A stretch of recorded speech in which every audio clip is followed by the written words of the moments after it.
Hello students, welcome to our next topic of this chapter banking. Our next and the most important topic is money creation. Money creation or credit creation also it is known as. See, it is one of the important activity of our commercial bank. Why? Because of this process, which process means money creation process, bank is able to create more money. Commercial banks क्या करती है? They are able to create credit which is in far excess of the initial or primary deposit. Now this can be understood better by taking two assumptions. See students, always remember कि हमें ये पता करना है कि bank जो है या कमर्शियल बैंक्स जो है वो पैसे कैसे जनरेट करती है, I mean वो मनी कैसे क्रिएट करती है. Always you should think. कभी आप लोगों ने सोचा है कि बैंक के पास आखिर इतना पैसा कहाँ से आता है? ठीक है, जैसे कौन कौन सी बैंक हमारी कमर्शियल बैंक, जैसे SBI, Punjab national bank, bank of Baroda etcetera. How these banks are earning money? So it takes money from us. Definitely bank हमसे पैसा तो लेती है और उसके बदले में बैंक हमें क्या देती है? इंटरेस्ट देती है, राइट. सो कमर्शियल बैंक कैसे कम पैसे कमाती है और कितना कमाती है? ठीक है, one thing you should understand first of all कि मनी क्रिएशन का टॉपिक पढ़ने के लिए हमें कुछ चीज़ों को एजम्पशन करना पड़ेगा.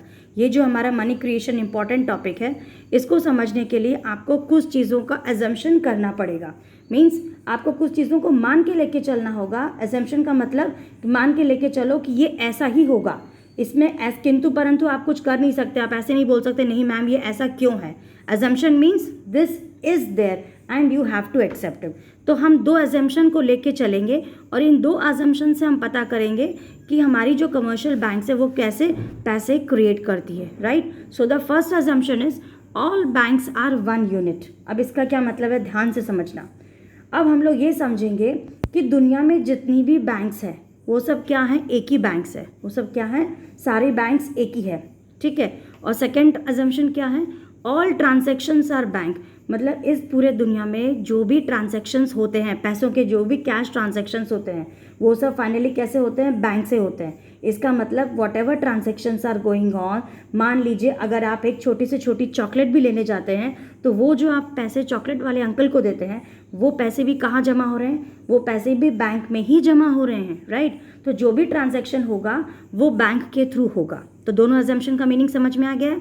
फर्स्ट अजम्पशन क्या समझना है आपको कि all banks are one unit. अब all banks are one unit कैसे, ये मैं अभी एक्सप्लेन कर रही हूँ. पूरा वीडियो ध्यान से देखना, this is the important video. And second transaction is जो भी ट्रांजैक्शन होगा वो बैंक के थ्रू होगा, ठीक है. अब मान लो जो भी टोटल डिपॉजिट हमने बैंक में जमा करवाया है, ठीक है. मान लो जैसे हमने बैंक में डिपॉजिट करवाया है 1000 रुपीज़ का, ठीक है. मेरे पास 1000 रुपीज़ है और मैंने उसको बैंक में डिपॉजिट करा दिया, ठीक है. ये सारे बैंक के लिए कंपलसरी होता है कि जो भी डिपॉजिट हम करते हैं, ऑलवेज रिमेंबर, बैंकों के लिए एक बहुत इंपॉर्टेंट रूल है कि कस्टमर जो भी डिपॉजिट करता है उसमें से कुछ पैसे बैंक क्या करती है? रिजर्व रखती है. कुछ पैसे बैंक अपने पास क्या करेगी? रिजर्व साइड में रख लेती है. क्यों रखती है रिजर्व? बिकॉज जब भी हम ATM से पैसे निकालने जाएंगे तो उस समय बैंक के पास तो पैसे होने चाहिए ना. वरना मान लो हम ये समझते हैं ना कि जो भी डिपॉजिट हमने बैंक में जमा किया, बैंक वो सारा डिपॉजिट क्या करती है? बोरोवर्स को लेंड करती है. ये मैंने बताया था ना अपने लास्ट टू लास्ट वीडियो में. बट ऐसा नहीं होता है, हमेशा बैंक पूरा पैसा नहीं देती है. बैंक क्या करती है, जैसे मैंने 1000 रुपये बैंक में जमा करवाए तो बैंक उसमें से कुछ परसेंट, कुछ पैसा रिजर्व में रखेगी ताकि नेक्स्ट टाइम जब कस्टमर्स ATM में जाते हैं ताकि वो पैसे निकाल सके, क्योंकि सारा पैसा थोड़ी बैंक किसी को लोन पे दे सकती है, ठीक है. तो उनमें से कुछ पैसा बैंक क्या करेगी? As a reserve side it will keep it, because in case if anyone will withdraw money from ATM that time it is required. So this is, ये जो रिजर्व है, this reserve is known as what? Legal reserve ratio, ठीक है. बहुत important point है ये, LRR, हमेशा याद रखो इसको. बैंक जो अपने पास कुछ पैसे रिजर्व रखती है उसको हम कहते हैं LRR, legal reserve ratio. Commercial banks को अपने डिपॉजिट का कुछ पार्ट रिजर्व रखना पड़ता है. अब वो कितना पार्ट रखना पड़ता है वो मैं बता रही हूँ. ये जो रेशियो है, मतलब कितना रखना है, ये जनरली कौन डिसाइड करता है? ये डिसाइड करती है सेंट्रल बैंक. हमारी किसी भी कंट्री की जो सेंट्रल बैंक होती है, हमारी कंट्री की सेंट्रल बैंक कौन सी है? RBI. तो ये RBI डिसाइड करती है कि कितना रेशियो बैंक को अपने पास रिजर्व में रखना है, ठीक है. So this ratio is prescribed bye home, it is prescribed by central bank. Central bank decide करता है कि कौन सा बैंक की सेंट्रल बैंक या फिर इंडिया के अंदर की बैंक का कितना लीगल रिजर्व रेशियो रखना है, राइट। तो अब एग्जाम्पल लेके हम समझते हैं, ठीक है। मान लो मेरे पास 1000 रुपीज़ है, हम 1000 रुपीज़ का एग्जाम्पल लेते हैं, ठीक है। और आरबीआई ने लीगल रिजर्व, यहाँ पे मैंने बताया ना लीगल रिजर्व रेशियो कौन डिसाइड करता है, आरबीआई। और आरबीआई ने डिसाइड किया है कि लीगल रिजर्व रेशियो कितना % होना चाहिए बैंक के लिए, 20%। यानी मैंने जो अपने 1000 रुपीज़ डिपॉजिट किए हैं, बैंक क्या करेगी, उसमें से 20% रिजर्व में रखेगी और बाकी का क्या करेगी, बाकी के जो पैसे हैं वो उसको लोन पे बोरोवर्स को दे देगी। इसका मतलब 20/100 इंटू 1000, मेरे जो 1000 रुपीज़ मैंने जमा किए थे उसका बैंक 20% अपने पास रख लेगी। इसका मतलब कितना रख लेगी, 200 रुपीज़ बैंक क्या करेगी, अपने पास रिजर्व में रख लेगी। अब 1000 में से 200 माइनस हुआ तो कितना बचा, 800 बचा। अब इस 800 को बैंक क्या करेगी, लोन पे दे देगी, ठीक है। This 800 rupees bank will give to loan. So understood students what is LRR, legal reserve ratio का मतलब आपको सबको समझ में आ गया होगा। अब इस LRR को समझ के मैं एक बहुत इंपॉर्टेंट एग्जाम्पल आप लोगों को समझा रही हूँ। और जो एजम्पशन मैंने बताए हैं, ये 2 एजम्पशन और हमारा LRR लीगल रिजर्व रेशियो जो आपको समझ में आ गया, इन दोनों को लेके एक बहुत इंपॉर्टेंट टेबल और example we are going to study in today's video. Assumption कौन कौन से एक बार फिर से बता दूं। एजम्पशन ये है कि सारे बैंक्स एक हैं, ऑल बैंक्स आर 1 यूनिट, और जितने भी ट्रांजैक्शंस होंगे वो कैसे होंगे, वो सारे ट्रांजैक्शंस बैंक में होंगे। So by taking LRR and both these assumptions we are going to understand how commercial bank creates money, ठीक है। Now just have a look at this example, ठीक है। ये एक छोटा सा एग्जाम्पल है, एक टेबल मैंने ड्रॉ की है। I have already drawn it ताकि वीडियो बहुत ज़्यादा लंबा ना हो जाए। देखो, समझो, एज्यूम करो कि मैंने बताया, मैंने 1000 रुपीज़ बैंक में डिपॉजिट किया और आरबीआई ने लीगल रिजर्व रेशियो कितना बताया है, 20%। मतलब 200 रुपीज़ बैंक क्या करेगी, अपने पास रिजर्व रखेगी और 800 रुपीज़ बैंक क्या कर देगी, लोन दे देगी, ठीक है। ये समझ में आ गया आपको। ये मेरा इनिशियल डिपॉजिट था। इसके कुछ राउंड्स होते हैं या फिर इसको हम बोल सकते हैं इसके कुछ फेजेस होते हैं, ठीक है। अब वो फेजेस कैसे, वो आप लोग ध्यान से सुनो।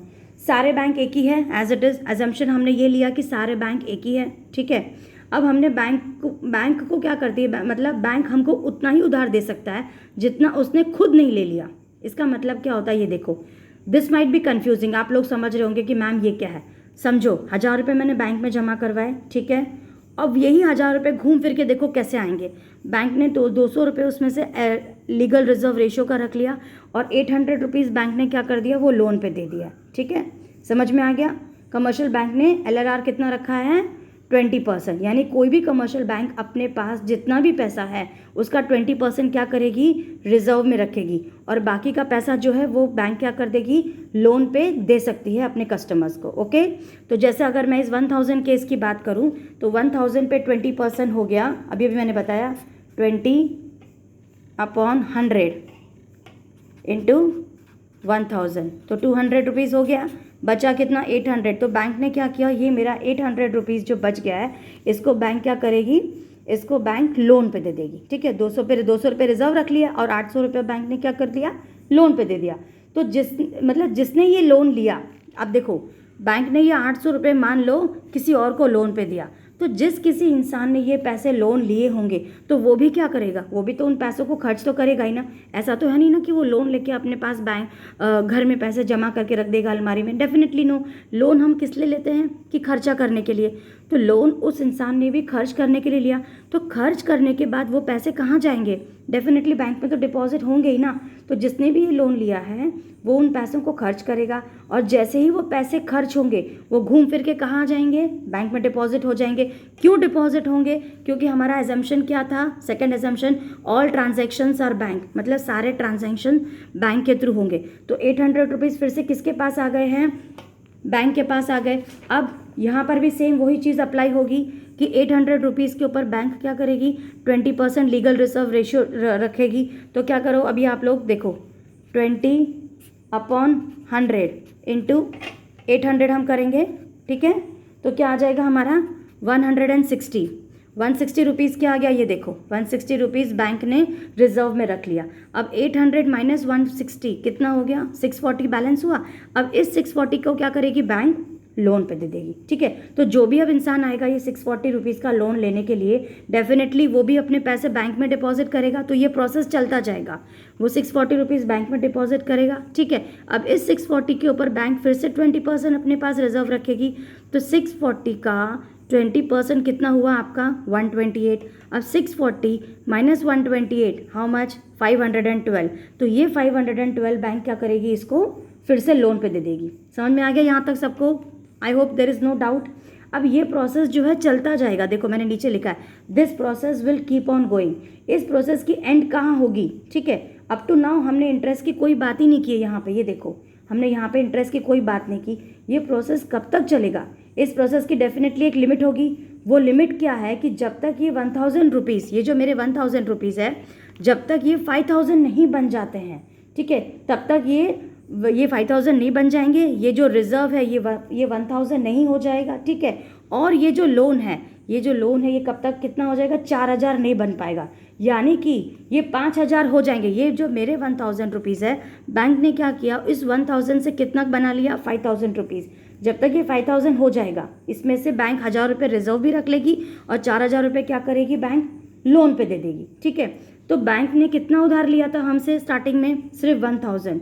हमने पैसे बैंक में डिपॉजिट कर दिए 1000 रुपीज़। बैंक ने इससे कितना बना लिया, देखो 5000 रुपीज़ बैंक ने उसमें से बना लिया। अब उस 1000 से बैंक ने 5000 बना लिया। Now see students, as you can see in this table, bank are able to create total deposit of how much, 5000 with initial deposit हमारा कितना था, खाली 1000 रुपीज़ था। समझ में आ गया?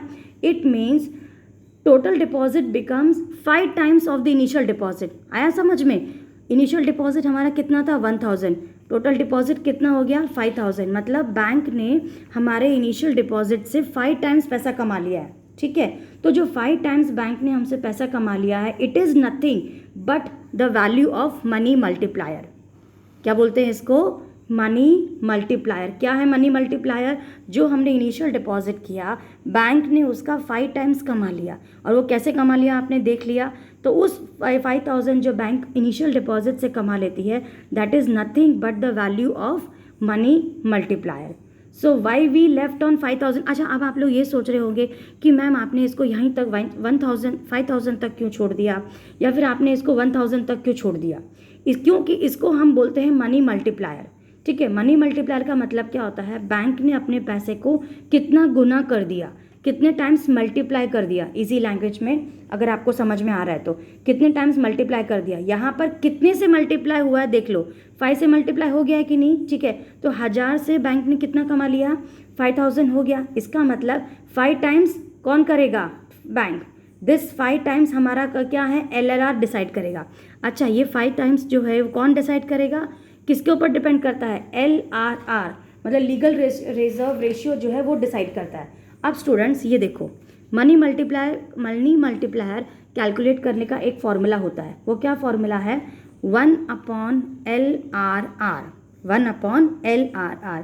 अब यहाँ पे LRR हमारा कितना था, 20% था, तो हम क्या लिखेंगे, 1/20%। अब 1/20% तो परसेंटेज साइन को अगर हटा दोगे तो ये 100 ऊपर आ गया। 100/20 कितना आ गया आपका, 5 टाइम्स हो गया कि नहीं। यानी बैंक के पास जितना भी पैसे हैं वो उसका 5 टाइम्स क्या कर लेगा, बना लेगा। ठीक है, क्योंकि यहाँ पे 20% LRR था, इसीलिए मैंने बताया ना, बैंक जितना पैसा बना लेती है वो किसके ऊपर डिपेंड करता है, LRR के ऊपर। क्योंकि LRR का फॉर्मूला भी है, तो वो सब LRR के ऊपर डिपेंड करता है। ठीक है, तो अब उस 1000 रुपये से बैंक ने 5000 रुपये बना लिए। Right, now see how it works. अगर मैं LRR, ये देखो ये LRR की यहाँ पे रेट कितनी थी, 20%। राइट, अब क्या होता है, मान लो LRR की रेट इंक्रीज़ कर लूँ। मान लो LRR की रेट मैं बैंक ने कितनी कर दी, 50% कर दी। अब तक 20% थी, मान लो LRR की रेट हो गई है 50%। इट मीन्स जैसे मैंने ये बताया, अगर मान लो मैं 1000 रुपीज़ फिर से बैंक में डिपॉजिट करने जा रही हूँ, ठीक है, और इस समय LRR की रेट जो है वो कितनी है, 50% हो गई है इंस्टेड ऑफ 20%। तो हम क्या करेंगे, फॉर्मूला क्या है, ये देखो फॉर्मूला क्या है, 1/LRR। इज इक्वल टू, अब हम लोग क्या करेंगे 1/50, तो 1/50 करेंगे तो ये 50% है, तो ये 100/50 हो गया, सॉरी 100/50 हो गया, इज इक्वल टू आंसर कितना आया 2 टाइम्स। मतलब अगर हमारा LRR 50% है, इन दैट केस बैंक हमसे सिर्फ 2 टाइम्स पैसा बना सकती है, ना कि 5 टाइम्स। समझ में आ गया आप लोगों को? इट मीन्स LRR जितना ज़्यादा होगा बैंक उतना कम पैसा कमा पाएगी। आ गया समझ में सबको? ठीक है। Now see, bank can lend more than what it is lend to them. अब आ जाओ, स्टार्टिंग में देखो मैंने ये लिखा था ना, यहाँ पे मैंने पढ़ा भी नहीं था, अब मैं इसका मीनिंग समझाती हूँ। देखो, bank can lend more money than what it is lend to them, मतलब बैंक हमको उतना ज़्यादा पैसा दे सकती है जितना कि बैंक के खुद के पास नहीं है। बैंक ली भी हम ही से थी 1000 रुपीज़, हम ही से 1000 रुपीज़ लेके बैंक ने अपना कितना बना लिया, 5000 रुपीज़ बना लिया। तो बैंक ने 5000 रुपये तो बना लिए, ठीक है। अब बैंक ने किससे 5000 रुपीज़ बनाया? हमारे 1000 रुपीज़ से ही बैंक ने 5000 रुपीज़ बनाया, यानी उस 1000 से उसने क्या किया, 4000 रुपये का लोन भी दे दिया, 1000 रुपीज़ उसने अपना रिजर्व भी रख लिया, और 5000 रुपीज़ उसने क्या कर लिया, मनी क्रिएट कर लिया। This we call it as what, money creation of commercial banks. I hope children you have understood this LRR. If there is any doubt, you can contact me personally, and thank you for watching.